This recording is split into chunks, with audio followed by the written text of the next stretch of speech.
तेजस्विनावधीतमस्तु मा विद्विषावहै।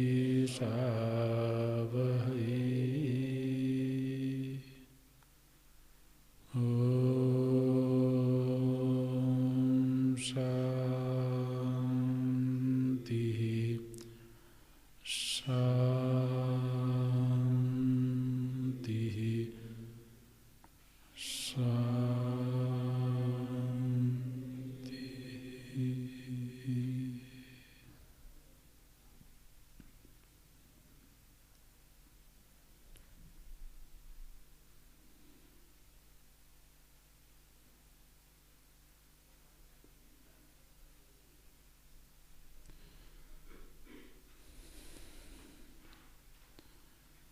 भक्ति वेदांत के संप्रदायों में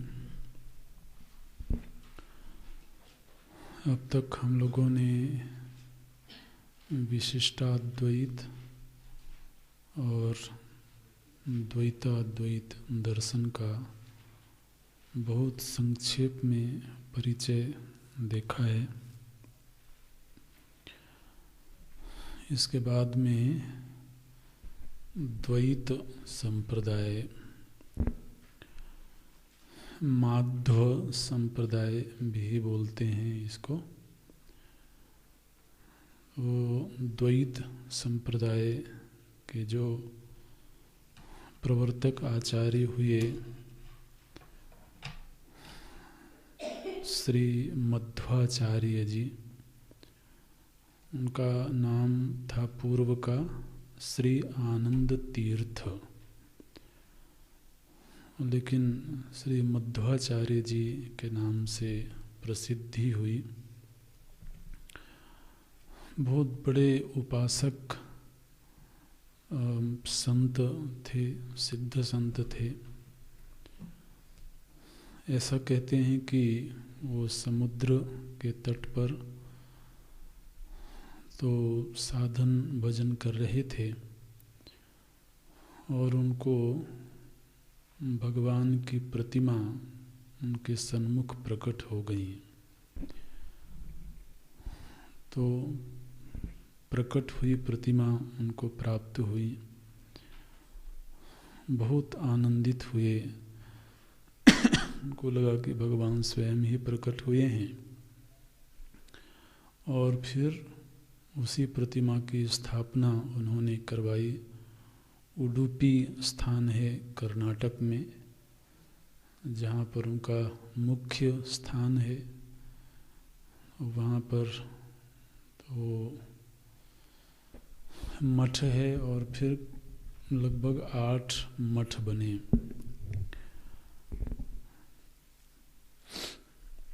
इन्होंने ब्रह्मसूत्र पर भाष्य लिखा।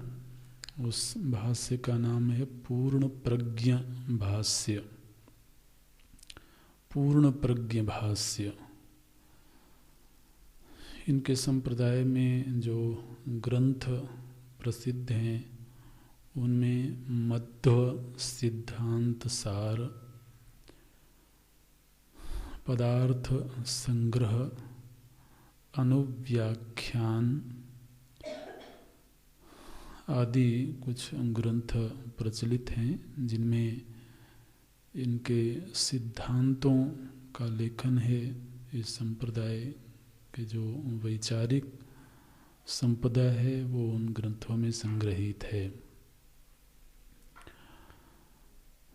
ये जितने भी दर्शन हैं जो वेदांत ही हैं, भक्ति वेदांत हैं, प्रायः इनका काल 11वीं 12वीं सदी के आसपास का ही है।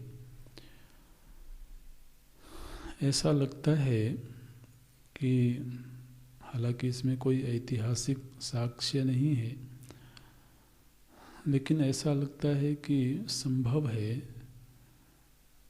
कि जब अद्वैत दर्शन का प्रभाव समाज में हुआ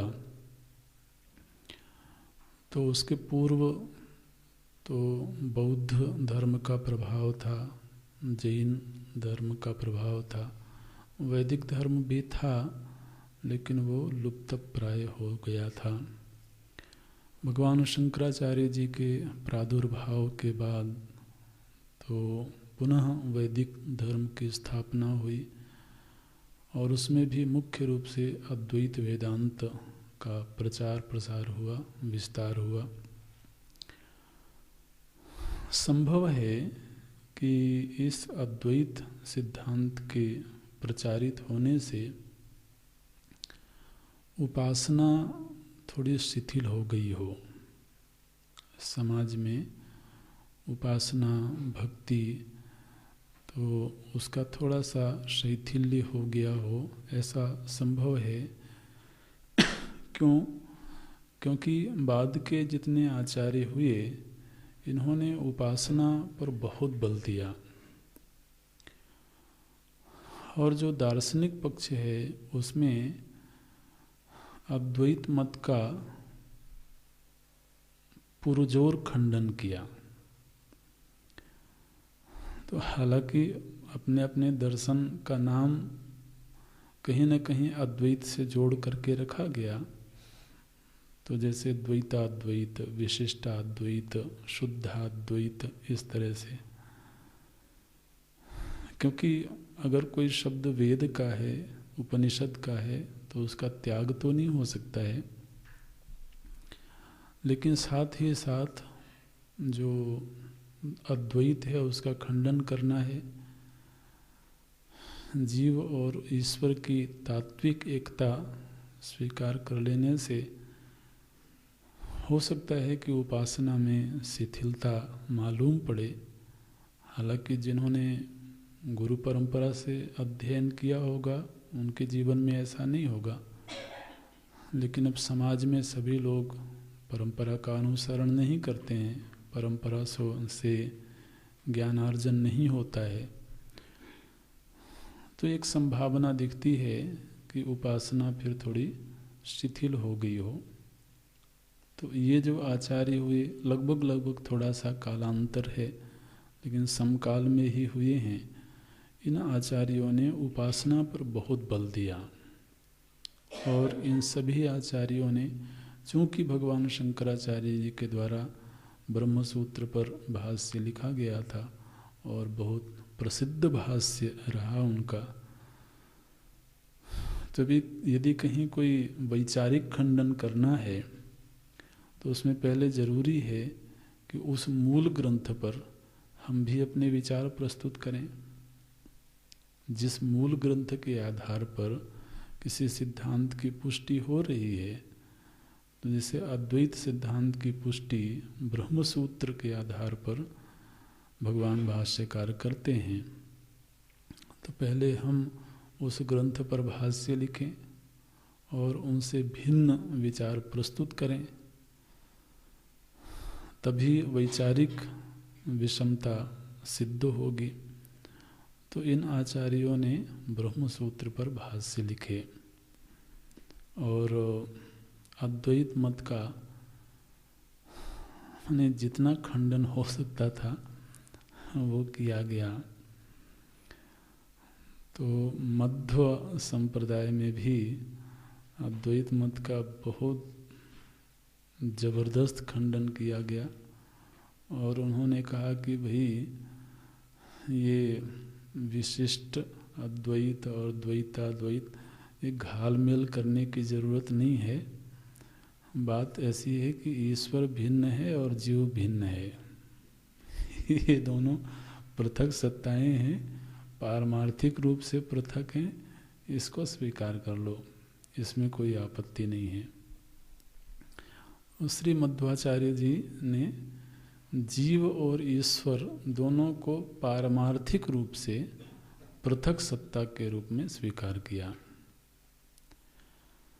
यहाँ तक कि जीव की मुक्ति के बाद भी वह ईश्वर से एक रूप नहीं होता है। मुक्ति के अनंतर भी उसका अपना जो व्यक्तित्व है, उसकी जो पृथकता है, वो बिल्कुल सुरक्षित रहती है। इसलिए मुक्ति जो होती है उसमें सालोक्य, सामीप्य आदि जो 4 मुक्तियां हैं वो होती हैं। लेकिन मुक्त दशा में भी वह ईश्वर से भिन्न रह करके ही ईश्वर की सेवा में प्रस्तुत होता है। इस द्वैत संप्रदाय में जो तत्व चिंतन है वो लगभग न्याय और वैशेषिक की ओर झुका हुआ मालूम पड़ता है। न्याय और वैशेषिक दर्शन से बहुत एक रूपता दिखाई देती है। तो उन्होंने कहा कि इस सृष्टि में जो तत्व हैं वो 10 हैं।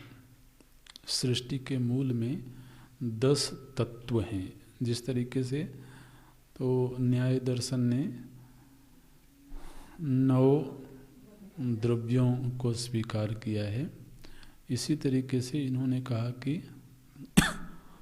तत्व बोलते हैं ये, बोलते हैं तत्व 10 हैं। उनमें से पहला है द्रव्य, फिर गुण, कर्म, सामान्य, विशेष, विशिष्ट, अंशी, शक्ति, सादृश्य और अभाव।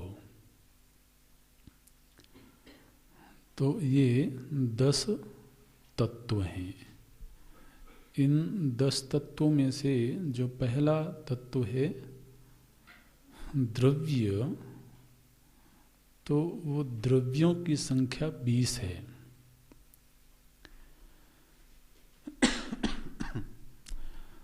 वो 20 द्रव्य हैं, जिनमें पहला द्रव्य है परमात्मा। तो परमात्मा को एक द्रव्य के रूप में स्वीकार किया गया। तो आपको ध्यान होगा तो न्याय दर्शन परमात्मा को द्रव्य नहीं मानता है। 9 द्रव्य हैं जो इस सृष्टि के उपादान कारण हैं, और जो परमात्मा है वो निमित्त कारण है, इस तरीके से। लेकिन वो द्रव्य की गणना में नहीं आता है। इस संप्रदाय में, द्वैत संप्रदाय में, परमात्मा को भी एक द्रव्य के रूप में माना गया। तो परमात्मा, फिर लक्ष्मी, जीव,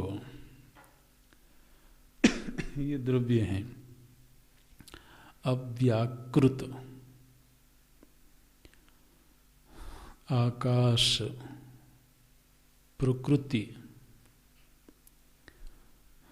त्रिगुण। प्रकृति अलग द्रव्य है, त्रिगुण अलग द्रव्य है, ऐसे मानते हैं। महत्तत्व, अहंकार, बुद्धि, मन, इंद्रिय, तन्मात्र, महाभूत, ब्रह्मांड, अविद्या, वर्ण, अंधकार, वासना, काल और प्रतिबिंब। तो इतने द्रव्य हैं। इन द्रव्यों से ही यह सृष्टि बनी हुई है। इनमें से जो परमात्मा है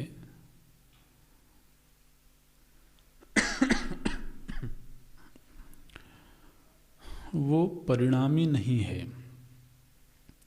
इन 20 द्रव्यों में से 6 द्रव्य ऐसे हैं जो परिणामी नहीं हैं, जिनकी केवल अभिव्यक्ति होती है। वो 6 द्रव्य हैं: परमात्मा, लक्ष्मी, जीव, अव्याकृत, आकाश और वर्ण। ये जो 6 द्रव्य हैं, इनका परिणाम नहीं होता है, इनका कोई विकार नहीं होता है। ये कभी व्यक्त होते हैं, कभी अव्यक्त होते हैं। ऐसे इनमें से जो पहला द्रव्य है परमात्मा, वो परमात्मा नित्य, सगुण, साकार, सविकल्प हैं। श्री मध्वाचार्य जी कृष्णोपासक हैं, ये ध्यान में रखना है। तो इन्होंने कहा कि जो परमात्मा है वो नित्य सगुण है। निर्गुण निराकार आदि की बात नहीं करना, वो ठीक नहीं है। वो सगुण साकार हैं और देश काल में अपरिच्छिन्न हैं, गुणों में अपरिच्छिन्न हैं। माने उनमें जो गुण हैं, उन गुणों को कोई सीमित नहीं कर सकता है। अच्छा, अब परमात्मा की जो अपरिच्छिन्नता है देश और काल में, वह अपरिच्छिन्नता कैसी है, इसको थोड़ा समझें। वो ये कहते हैं कि हम यह जानते हैं कि हमारे प्रभु जी मंदिर में तो अर्चा विग्रह के रूप में विराजमान हैं। हम मंदिर में जाकर के उनकी आराधना करते हैं, उपासना करते हैं। लेकिन हम कहीं भी बैठे हुए हैं और वहाँ बैठ करके हम प्रभु का ध्यान करते हैं, तो वहाँ परमात्मा प्रकट हो सकते हैं। माने हम जिस जगह पर भी बैठे हों, जिस समय भी बैठे हों, वो उस समय में, उस काल में हमारे सन्मुख वो उपस्थित हैं। उनकी जो अपरिच्छिन्नता है वो इस तरह की है। अब जैसे मान लो कि श्री हनुमान जी हैं,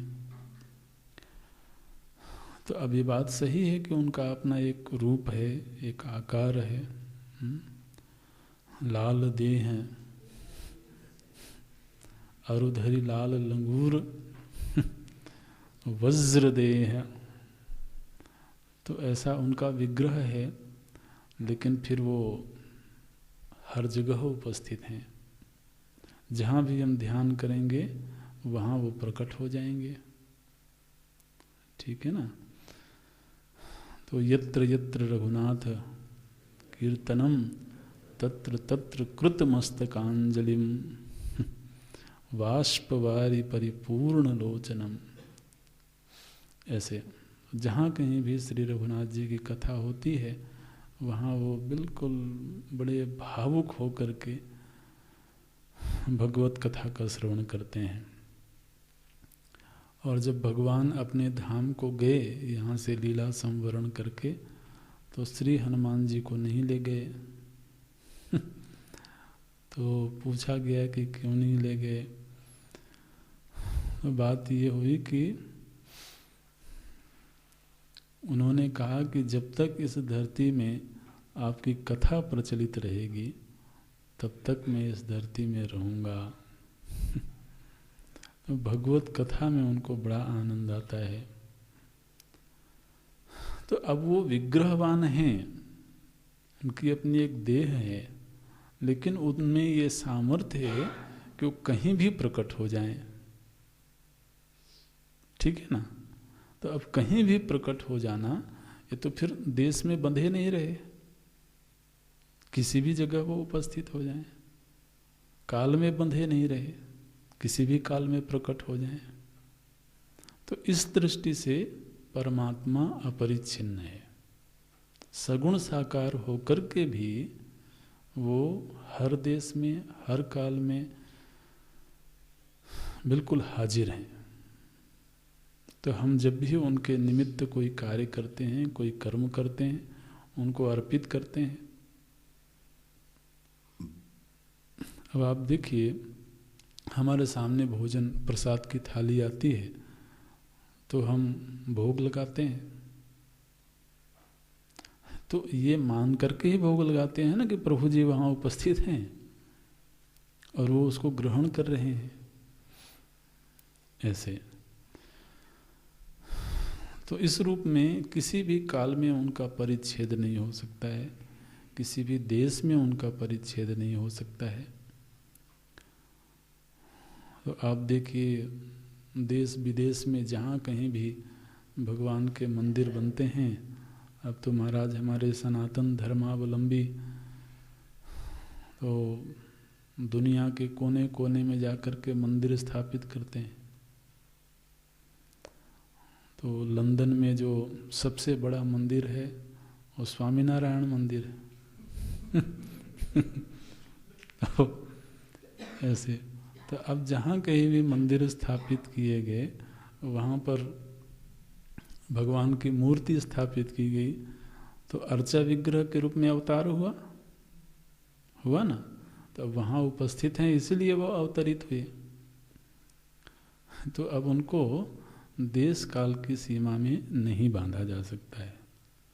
उनके जो गुण हैं वो असीमित हैं, उन गुणों को कोई सीमित नहीं कर सकता है, असीम गुणों से संपन्न है। उनके जो गुण हैं वो 3 प्रकार के गुण हैं। परमात्मा में कुछ गुण हैं जो श्रुत हैं। श्रुत माने कुछ ऐसे गुण हैं जिनके विषय में हमने सुना है, क्यों करुणा निधान हैं, दयालु हैं, ऐसे। तो कुछ गुण श्रुत हैं, कुछ अश्रुत हैं। कुछ ऐसे भी उनमें गुण हैं जिनके विषय में हमने नहीं सुना है। और कुछ गुण हैं विरुद्ध हैं, विरुद्ध गुण, विरुद्ध गुणों के आश्रय हैं वो। विरुद्ध गुण क्या है कि किसी को परम दयालु दिखते हैं, तो किसी को काल रूप दिखते हैं। काल सम विदूषण। तो अब एक ही परमात्मा में ये विरुद्ध गुण भासते हैं। वो कैसे बोलते हैं, कुलिसों चाहे कठोर अति, कोमल कुसुमों चाहे, चित्त खगेश राम कहूँ, समुझ परे कहू काहि। तो बोलते हैं कि उनका जो स्वभाव है वो तो कुलिस माने वज्र से भी कठोर मालूम पड़ता है, और पुष्प से भी मुलायम, पुष्प से भी कोमल मालूम पड़ता है। ऐसे तो विरुद्ध गुणों के आश्रय हैं वो, ऐसे बोलते हैं। श्रुत अश्रुत विरुद्ध, इन समस्त गुणों के आश्रय में है। गुणों की कोई सीमा नहीं है, अपरिमित गुण हैं उनमें। जो दूसरा द्रव्य है वो लक्ष्मी है। लक्ष्मी तो भगवान की ही भगवान का ही एक रूप है, स्त्री रूप है। जो लक्ष्मी हैं वो भी देश और काल में तो अपरिच्छिन्न हैं, लेकिन गुणों में सीमित हैं। सीमित मतलब परमात्मा की अपेक्षा, परमात्मा के गुणों की अपेक्षा जो लक्ष्मी हैं उनमें थोड़ी गुणों की सीमा है। दिव्य स्त्री विग्रह है, वो भी सगुण साकार हैं। और अनेक नाम हैं उनके। वो चिद रूप हैं, चिद रूपिणी हैं माता लक्ष्मी। और ये जो नाम हैं भू, श्री, दुर्गा, महालक्ष्मी, दक्षिणा, सीता, रुक्मिणी, जयंती, अनेक नाम जो हैं वो सब तो लक्ष्मी जी के ही हैं। और लक्ष्मी जी ही इन विविध रूपों में तो प्रकट होती हैं और ये विविध नाम उन्हीं के हैं।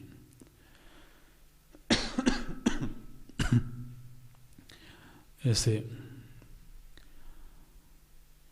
भगवान परमात्मा के अंग संग रहती हैं और जीवों पर उनकी बड़ी कृपा है, वात्सल्यमयी हैं, वो अनुग्रह विग्रह है। तो लक्ष्मी जी भी एक द्रव्य हैं, ऐसे मानते हैं। तीसरा द्रव्य है जीव। तो जीव माने जो संसारी है, कर्ता भोक्ता है, ये जीव पूरी तरह से परमात्मा से भिन्न है, परमात्मा से पृथक अस्तित्व है इसका, और अज्ञान जनित बंधन में है, काम क्रोध आदि से युक्त है। और यह जो जीव है ये 3 तरह का होता है। तो 3 तरह के जीव कौन हैं? बोलते हैं कि एक है मुक्ति योग्य, ऐसे जीवों के नामकरण इनमें पृथक है। जीवों का एक वर्ग है जिनको बोलते हैं मुक्ति योग्य। दूसरा वर्ग है तमो योग्य, मुक्ति योग्य, तमो योग्य, और तीसरा है नित्य संसारी। अच्छा, इनमें से जो मुक्ति योग्य जो जीव हैं वो मुख्य रूप से तो मनुष्य ही हैं, लेकिन मनुष्यों में भी जो मनुष्योत्तम हैं, मनुष्यों में मनुष्योत्तम श्रेष्ठ मनुष्य हैं, जिनकी उपासना, जिनके सत्कर्म ऐसे हैं कि वो मुक्ति के अधिकारी हो गए हैं, मुक्ति प्राप्ति के योग्य हो गए हैं। तो ऐसे जीवों को मुक्ति योग्य जीव कहा जाता है। इनमें मनुष्योत्तम हैं चक्रवर्ती, जो चक्रवर्ती सम्राट होते हैं वो भी मुक्ति योग्य की कोटि में आते हैं। तो प्रायः आपने सुना होगा पुराणों में, इतिहास ग्रंथों में, कि जो सम्राट होते हैं वो तो चतुर्थ अवस्था आने पर वो वन में जाते हैं, तपश्चर्या करते हैं और मुक्ति लाभ प्राप्त करते हैं। तो ऐसे जो योग्य जीव हैं वो मुक्ति योग्य हैं। दूसरी जो कोटि है तमो योग्य। अब ये जो तमो योग्य शब्द है ये पारिभाषिक शब्द है। तमो योग का मतलब ये नहीं समझना कि जो तमो गुणी हैं तमो योग्य ये उपासक ही हैं। तमो योग्य में भी तो उपासकों की गणना होती है, लेकिन अभी वो मुक्ति के योग्य नहीं हुए हैं, अभी उपासना की बड़ी आरंभिक स्थितियों में हैं। ये जो तमो योग्य जीव हैं ये 2 तरह के होते हैं, एक चतुर्गुणोपासक होते हैं और एक गुणोपासक। ऐसे तो जो लोग परमात्मा को सत, चित, आनंद और अपनी आत्मा मान करके उपासना करते हैं, तो परमात्मा कैसा हुआ? बोले चतुर्गुणात्मक हुआ। सत, चित, आनंद ये 3 गुण हुए, और चौथा वो मेरी अंतरात्मा है। तो अपना ही अंतर्यामी मान करके जो परमात्मा की उपासना करते हैं वो चतुर्गुणोपासक हैं।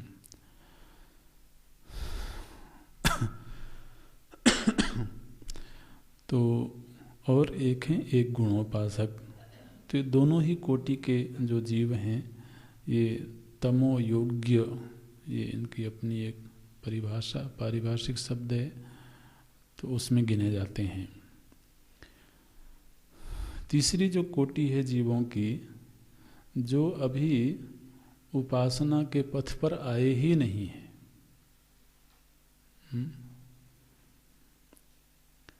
उनको बोलते हैं नित्य संसारी।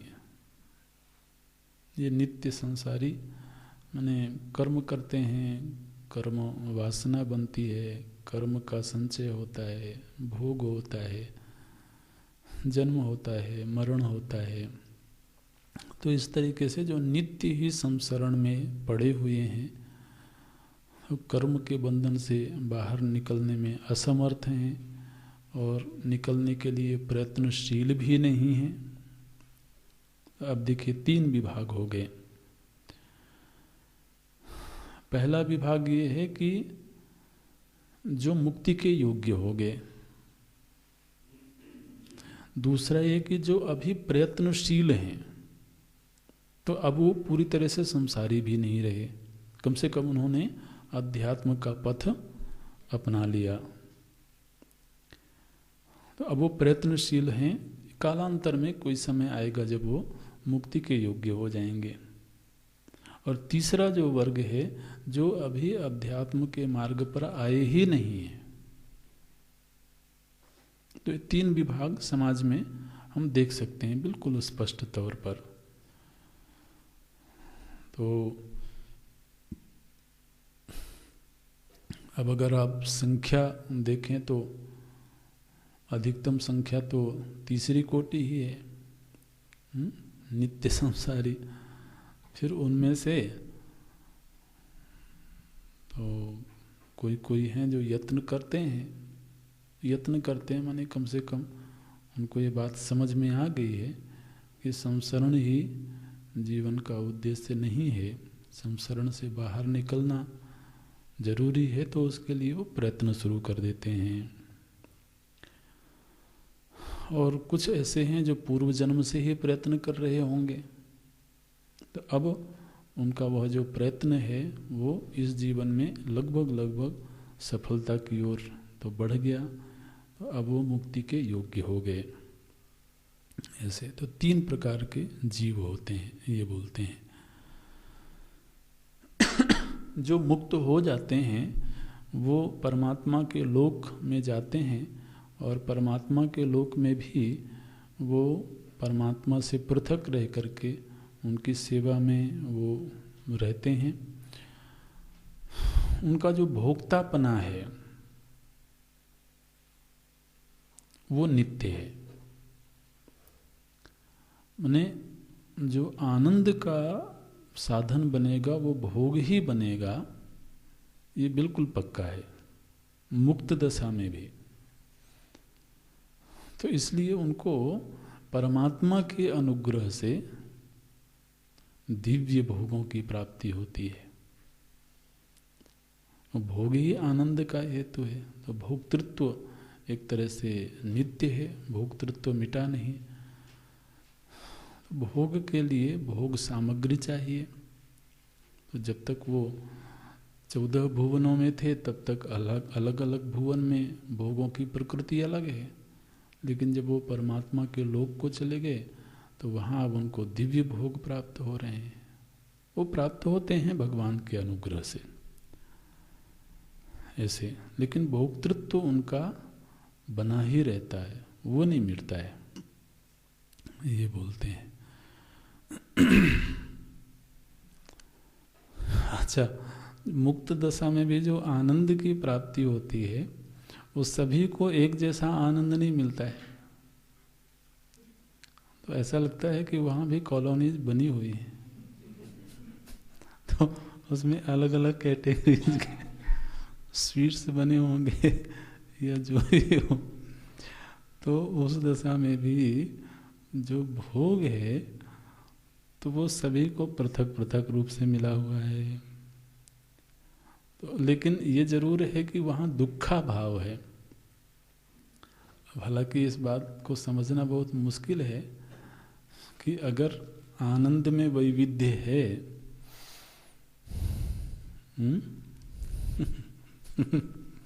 तो अब परमात्मा के पास में गए तो एक को तो उन्होंने मर्सिडीज दे दी और दूसरे को दे दिया 800। तो अब मतलब आनंद का वैविध्य इसी तरह से होगा ना, क्योंकि भोक्तृत्व तो नित्य है। तो अब भोग सामग्री मिली और मिली उनके अनुग्रह से। तो एक को तो थोड़ा बेहतर मिली, एक को थोड़ा कम मिली। तो अब आप सोचिए फिर दुखा भाव कैसे होगा। आदमी अपने दुख से उतना दुखी नहीं होता है।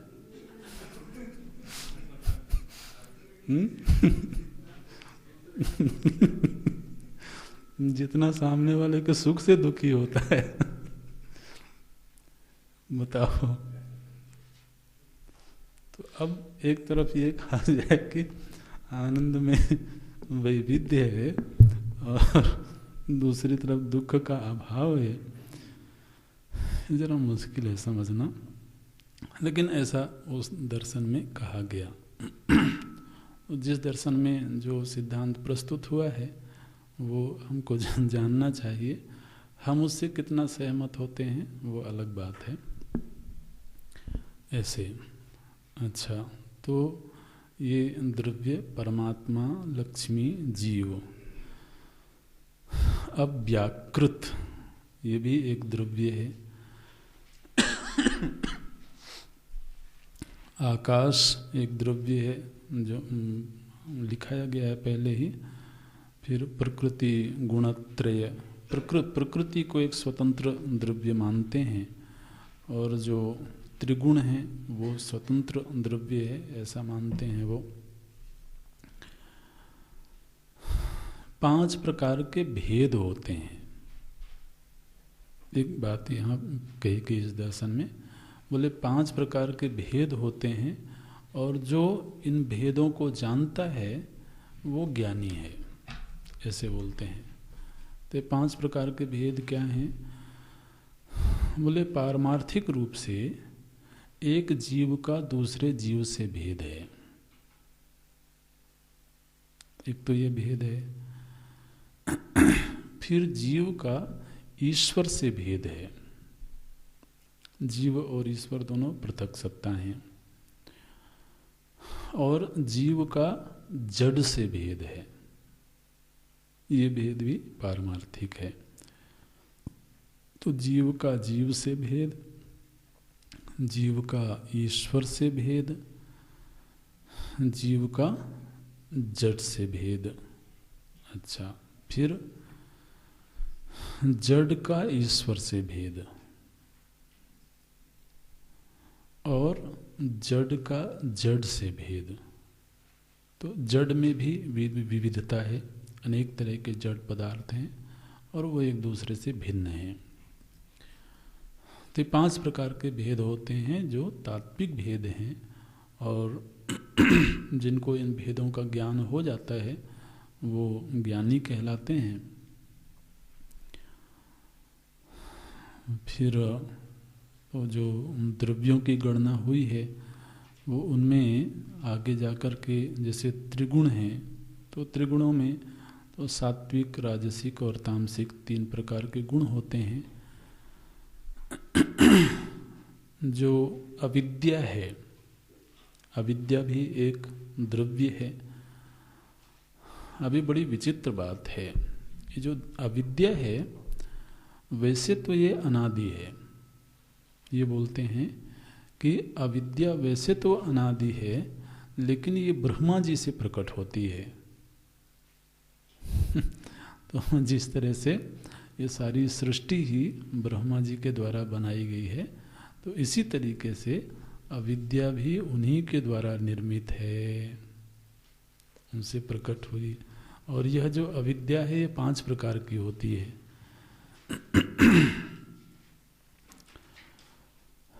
मोह, महामोह, तामिश्र, अंधता मिश्र और तम, ये अविद्या के 5 रूप होते हैं। मोह, महामोह, तामिश्र, अंधता मिश्र।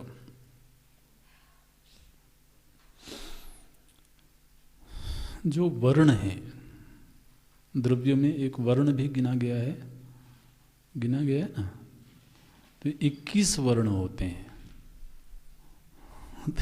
ये जो महाराज अक्षर हैं ये भी द्रव्य हैं। ये वर्ण 21, 51, 51 वर्ण होते हैं और ये भी द्रव्य हैं, ऐसा कहते हैं वो।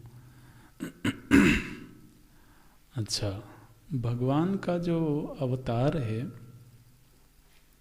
निश्चित रूप से भगवान जीवों पर अनुग्रह करने के लिए समय समय पर अवतार धारण करते हैं। मुख्य रूप से 10 अवतार होते हैं उनके। तो 10 अवतार की कथा बड़ी प्रचलित है माध्व संप्रदाय में। इन 10 अवतारों में से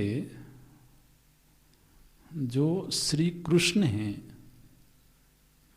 वो अवतार नहीं है, वो अवतारी हैं। और बाकी 9 उनके अवतार हैं। श्री कृष्ण अवतारी हैं। ऐसे श्रीमद्भागवत महापुराण में भगवान श्री कृष्ण के लिए कहा गया, कृष्णस्तु भगवान स्वयं। तो श्री कृष्ण तो स्वयं परमात्मा हैं और बाकी जो अवतार हैं वो सब उनके अवतार हैं। तो अवतारी और अवतार, इसमें जरा भेद हो जाता है। तो श्री राम भी उनके अवतार हैं। तो अच्छा है, उसमें क्या है? तो श्री कृष्ण तो वो सर्वगुण संपन्न, सर्व कलाओं से युक्त हैं। अवतार काल में संभव है कि समस्त कलाएं प्रकट न होती हों। तो इसलिए जो अवतारी हैं वो तो सर्व कला संपन्न हैं। ऐसे तो श्री कृष्ण तो अवतारी हैं और उनके 9 अवतार होते हैं। जो भक्त हैं उनको परमात्मा के इन अवतारों की कथाओं का श्रवण करना चाहिए। भगवान की लीला कथाओं का श्रवण करने से भगवान की महिमा का ज्ञान होता है, उनके महात्म्य का बोध होता है। और भगवान की महिमा का ज्ञान होने से भगवान के प्रति शरणागति होती है, भगवान के प्रति समर्पण होता है। उनका जो करुणा निधान रूप है, उनका जो वात्सल्य रूप है, उनका जो योगक्षेम वहन करने वाला रूप है, तो ऐसे उनके प्रभावों का श्रवण करने से, उनकी शक्तियों का ज्ञान प्राप्त करने से तो जो जीव है वो उनके प्रति शरणापन्न होता है, उनके प्रति विश्वास बढ़ता है और वह उनके अनुग्रह का पात्र बनता है। और उन्हीं के अनुग्रह से उसको सालोक्य, सायुज्य आदि मुक्तियों की प्राप्ति होती है। जो आचार व्यवस्था है उसमें तो लगभग पूर्व के दर्शनों से ही मिलता जुलता है। कर्तव्य के प्रति बल दिया जाता है। तो कर्तव्य कर्म का पालन करना और भगवान के प्रति समर्पित रहते हुए तो जीवन जीना, ये साधक का जीवन होना चाहिए। निश्चित रूप से अगर कोई भगवान का भक्त होकर के जीता है तो वो उसकी दृष्टि सर्व समभाव की दृष्टि होगी, ऐसे बोलते हैं कि फिर वो किसी के प्रति द्वेष, राग, ईर्ष्या, मात्सर्य आदि की वृत्ति का पोषण नहीं करेगा, क्योंकि उसको मालूम है कि मेरे जो प्रभु हैं वो सर्वांतर्यामी हैं, सभी के हृदय में नित्य वर्तमान है, नित्य उपस्थिति है। और दूसरी बात यह है कि जो देश काल में अपरिच्छिन्न परमात्मा है वो उसको हाजिर नाजिर समझ करके जब हम जीवन जीते हैं तो हमारे मन वचन कर्म से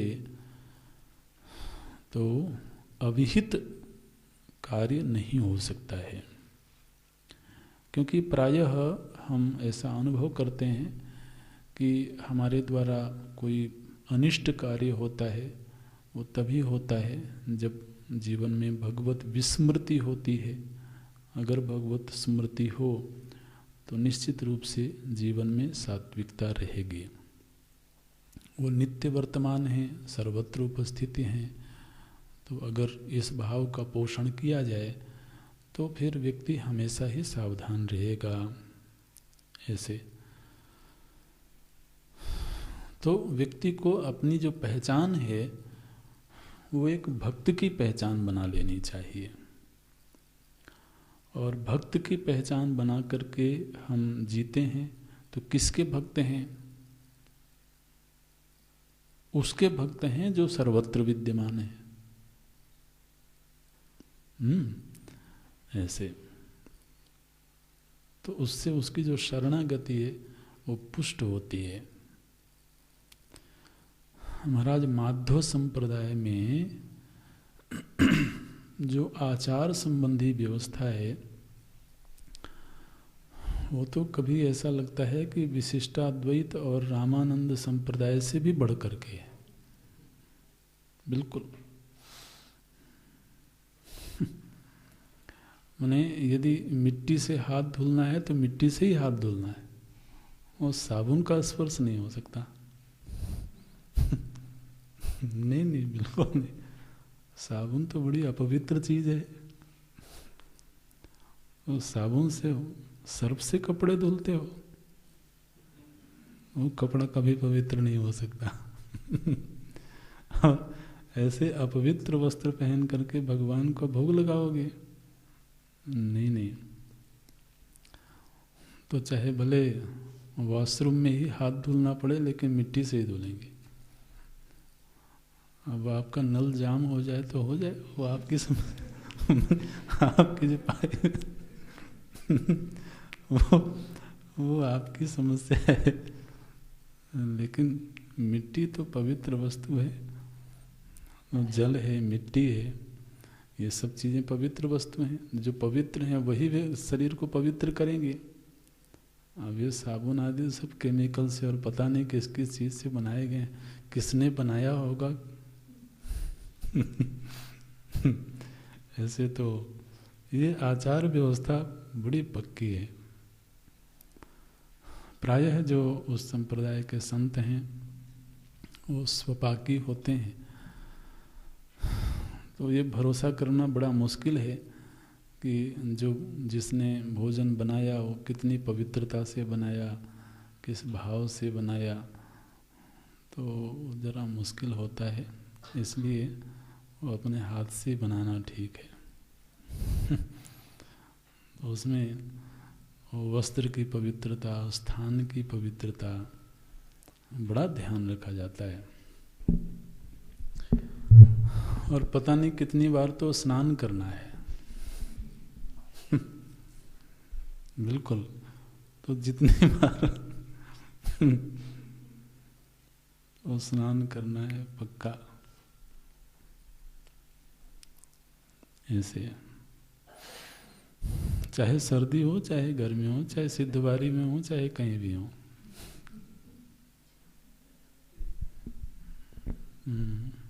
स्नान तो जरूरी है। पता नहीं यहाँ भी सभी लोग करते ही होंगे।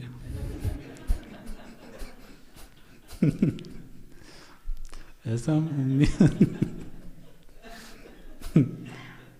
अरे हमेशा नहीं तो एक बार तो हुए तो एक बार तो होता ही होगा। तो ऐसा लगता है कि थोड़े दिनों ऐसे मठों में जाकर के रहना चाहिए। तो माधव संप्रदाय के जो मठ हैं, ऐसे मठों में जाकर के भी थोड़े दिन ब्रह्मचारियों को रखना चाहिए। वहाँ भी कुछ ट्रेनिंग होनी चाहिए, वो ज़रूरी है। व्यवहारिक जगत में तो इन सब की महाराज भूमिका है। और देखिए, ये कोई अन्यथा बात नहीं है। व्यक्ति शौच आदि का जितना ध्यान रखता है, पवित्रता का जितना ध्यान रखता है, वह फिर मन की पवित्रता पर उसका प्रभाव पड़ता है। एक बार हमें बाह्य पवित्रता का अभ्यास हो जाए तो फिर वो मन में भी आने वाली जो विकृतियां हैं वो उनको बर्दाश्त नहीं कर पाता है। तो जब बड़े बड़े संत भी ये बात कहते हैं, मौसम कौन कुटिल खल कामी, तो ये पवित्रता की ही एक मांग है।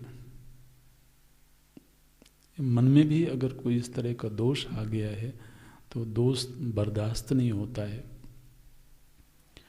तो कोई मलिनता बर्दाश्त ना हो, ये अभ्यास तो महाराज अपने व्यवहारिक जीवन में ही करता है व्यक्ति।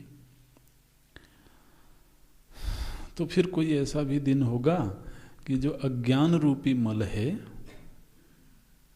इसको भी बर्दाश्त ना किया जा सके ऐसे। तो इसलिए भगवान भाष्यकार भी जहाँ पर शौच शब्द आता है वहाँ पर अंतर्बाह्य पवित्रता की बात करते हैं। तो इस दृष्टिकोण से अगर देखें तो इन संप्रदायों में जो ये आचार निष्ठा है, जो व्यवहार निष्ठा है, वो बड़ी मंगलमयी है। तो इस तरह से इनमें आचार व्यवस्था है। जो वैचारिक रूप से जो तत्व निर्णय हुए हैं, अधिकतम वो न्याय और वैशेषिक से मिलते जुलते हैं। इन्होंने विशेष को भी एक द्रव्य माना है, सादृश्य को द्रव्य माना है, इस तरीके से। तो और जिस तरीके से सृष्टि का निर्माण इन द्रव्यों से होता है, निर्माण की जो प्रक्रिया है वो बिल्कुल हूबहू न्याय सम्मत ही स्वीकार करते हैं। आप देखेंगे कि विशिष्टाद्वैत मत में और द्वैताद्वैत मत में जिस तरह से परमात्मा को तो परिणामी माना गया, द्वैत मत में परमात्मा परिणामी नहीं है। परमात्मा की केवल अभिव्यक्ति होती है, बाकी जो परिणमन है वो प्रकृति में होता है और उसी में फिर परिणमन की प्रक्रिया से तो भौतिक पदार्थों का निर्माण होता है, इस तरह से। अच्छा, जो अभाव है, अभाव भी एक द्रव्य है। तो अभाव 4 प्रकार के होते हैं। ये वैशेषिक दर्शन का अध्ययन करते समय हम लोगों ने देखा था। तो वो चारों ही अभावों को ये स्वीकार करते हैं। और जो ईश्वर है, परमात्मा है, उसमें जो शक्तियां हैं, एक विशेष बात यहाँ पर इन्होंने कही, बोलते हैं कि उसमें 4 प्रकार की शक्तियां हैं। एक अचिंत्य शक्ति है, अचिंत्य शक्ति, आधेय शक्ति, सहज शक्ति और पद शक्ति, ऐसे। तो उनमें जो अचिंत्य शक्ति है वह सृष्टि पर अनुग्रह करती है और प्रत्येक जीव के पालन पोषण की जिम्मेदारी है। उसी शक्ति से प्रत्येक जीव का पालन पोषण होता है। प्रत्येक जीव उन्हीं पर आश्रित है, वो चाहे भले आश्रय बोध हो कि नहीं होवे, लेकिन प्रत्येक जीव आश्रित उन्हीं पर है, परमात्मा के द्वारा ही पोषित है। और उन्हें चींटी से लेकर के पिपीलिका से लेकर के ब्रह्मा पर्यंत प्रत्येक जीव का जो पोषण है वो उनकी अचिंत्य शक्ति के द्वारा ही होता है। और जीव को इस बात का ध्यान नहीं होता है, ये अलग बात है। तो ये कुछ शक्तियाँ हैं उनमें। जो समवाय नाम का एक पदार्थ माना गया था, वो ये मध्व संप्रदाय में स्वीकृत नहीं है। तो समवाय को स्वीकार नहीं करते हैं। पूर्व में एक द्रव्य जो आया था गुण, तो वो गुण 24 होते हैं। ये पूर्व के दर्शनों में भी हमने देखा है। तो लगभग वही गुण इन्होंने माने हैं, 24 गुण होते हैं। अच्छा जी, तो इस तरह से ये इनका वो पूरा हो गया।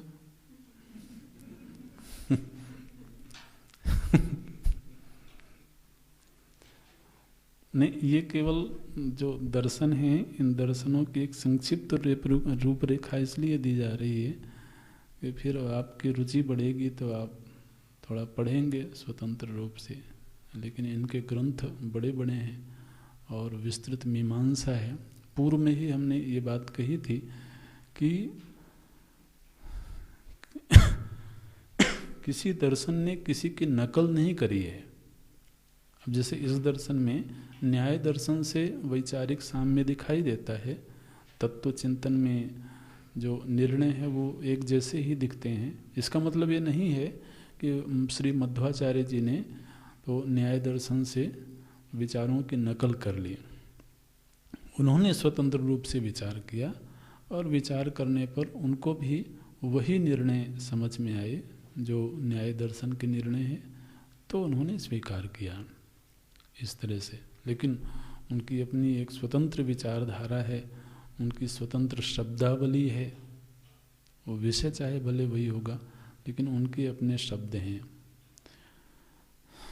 तो इस तरह से और इन दर्शनों का अध्ययन करने से एक बात ये समझ में आती है कि इनके जो भी प्रवर्तक आचार्य हुए हैं, इन आचार्यों की जो तपस्या थी, उनकी जो अपनी साधना थी, उस साधना का प्रभाव दर्शन से ज़्यादा रहा है। दार्शनिक पक्ष चाहे भले उतना मजबूत नहीं हो, हालांकि ऐसा कहते समय हम उसको हल्का नहीं कर रहे हैं, क्योंकि अगर कोई ब्रह्म सूत्र पर भाष्य लिखते हैं तो कोई साधारण प्रतिभा नहीं होगी, साधारण ज्ञान नहीं होगा, तो असाधारण प्रतिभा के धनी हैं। लेकिन समाज में जो उस पंथ का या उस संप्रदाय का प्रभाव हुआ, वो उनकी अपनी तपस्या, अपनी उपासना, अपनी नियम निष्ठा के आधार पर हुआ। वो अनुकरणीय है।